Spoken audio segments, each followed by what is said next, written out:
Undertale is a popular indie game created by Toby Fox in 2015.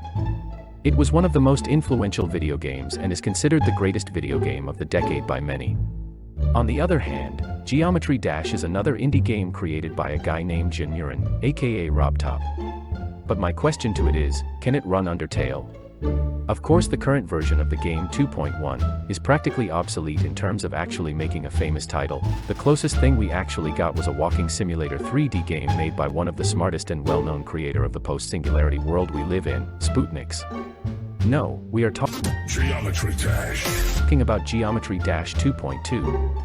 Yes, this update to the game adds a crucial feature for making games, platformer mode. Now, you may think, how is platformer mode such a crucial component for creating mini-games?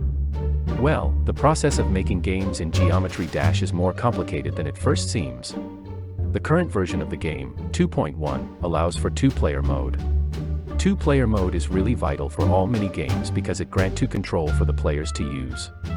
Of course, single-player games have been created, but the complexity of having two controls is really all you need for a mini-game where you race an AI in a car.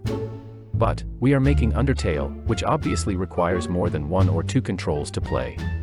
2.2 platformer mode already grants 3 controls, but if you add the newly added dual 2.2 mode, then it becomes 4 controls.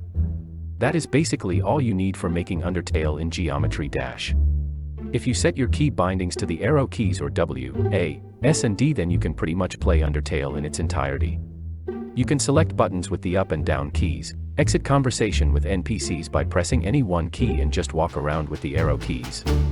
Of course, creating it would be a ton of work, lots of art will need to be made.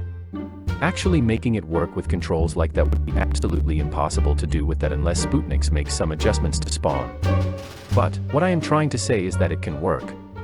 Of course, not everything has to be perfect. The text could be altered to any of the new one showed in 2.2, saving a bit of object. I mean, RobTop just removed the object limit in 2.2, so he probably has expected ambitious projects like this.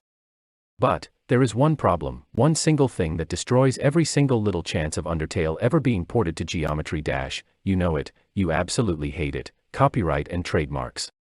The famous Undertale splash logo is a trademark to show that it belongs to Toby Fox, while with current copyright law, Undertale might hit public domain between the late 2000s and late to mid-early 2100s. So yeah, unless we want the God Eater situation again, I don't think Undertale will ever be ported to Geometry Dash, unless we go as Toby Fox for his special permission. Hey, at least, Doom will be somewhat portable to Geometry Dash.